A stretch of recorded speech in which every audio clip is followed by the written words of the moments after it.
తెలంగాణ రాష్ట్రంలో దివ్యాంగుల పరిస్థితి దౌర్భాగ్యకరంగా ఉంది. దివ్యాంగుల సంఘం జిల్లా నాయకుడు లంకదాసరి శ్రీనివాస్.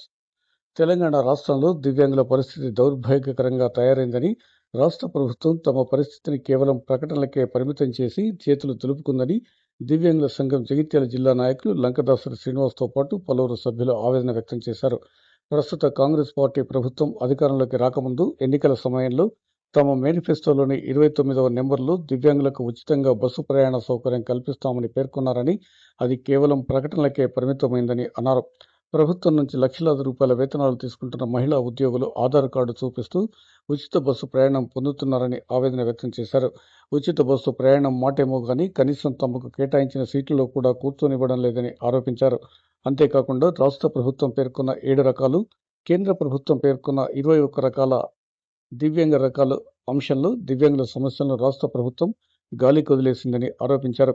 అంతేకాకుండా దివ్యాంగులకు సంబంధించిన పెన్షన్లు, అవకాశాలు, బ్యాంకు రుణాలు తదితర అంశాల్లో ప్రభుత్వం ఎంతమాత్రం పట్టించుకోకపోవడం బాధాకరమని అన్నారు.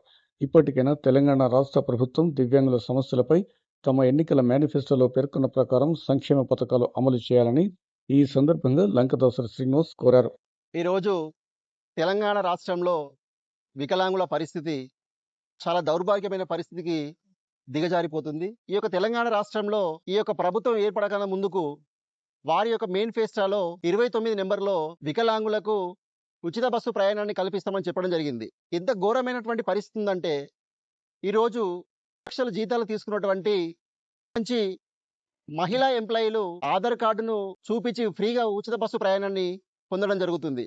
రాష్ట్ర వ్యాప్తంగా దాదాపు వికలాంగుల సంఖ్య 7 రకాల వికలాంగులను, అలాగే కేంద్ర ప్రభుత్వం ప్రకటించినటువంటి 21 రకాల వికలాంగులను దృష్టిలో పెట్టుకొని 6 నుంచి 7 లక్షలు దాటిని వికలాంగులను ఉచిత బస్సు ప్రయాణాన్ని కల్పించకపోగా, ఆ యొక్క బస్సులలో వికలాంగులకు కేటాయించినటువంటి సీట్లలో వారిని కూర్చొనివ్వట్లేదు. అలాగే పక్క రాష్ట్రంలో వికలాంగులకు సంబంధించినటువంటి పెన్షన్ల విషయంలో అక్కడి ప్రభుత్వం ఏర్పడిన వెంటనే 6,000 రూపాయల వికలాంగుల పెన్షన్ అందించడం జరుగుతుంది.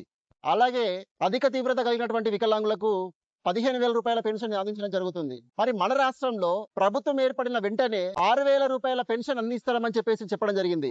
2.5 సంవత్సరాలు కావస్తున్నా కూడా వికలాంగులకు సంబంధించినటువంటి ఊసే ఎత్తకపోవడం అనేది చాలా దురదృష్టకరం. కేవలం వికలాంగులను ఓటు బ్యాంకు లాగా మాత్రమే గత ఉన్నటువంటి ప్రభుత్వాలు కావచ్చు, ఈ ప్రభుత్వం కావచ్చు, రాజకీయ పార్టీలు కావచ్చు, వికలాంగులను ఓటు బ్యాంకు మాత్రమే పరిగణిస్తున్నారు.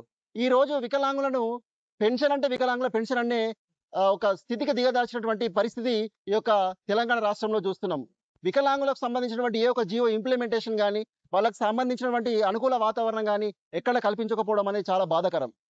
ఈ యొక్క విషయాన్ని దృష్టిలో పెట్టుకుంటే కనుక మన తెలంగాణ రాష్ట్రంలో వికలాంగులకు సంబంధించినటువంటి స్వయం కృషికి సంబంధించినటువంటి లోన్ల విషయం కావచ్చు, వాళ్ళకి సంబంధించినటువంటి అవకాశాల విషయంలో కావచ్చు, ఇంకా వాటి గురించి సంబంధించిన ఊష అయితే ఎక్కడ ఏ అసెంబ్లీలో కానీ ఈ యొక్క గవర్నమెంట్ కానీ ఎక్కడ మాట్లాడినటువంటి దాఖలాలు ఏ ఒక్క సందర్భంలో మనకు కనిపించట్లేదు.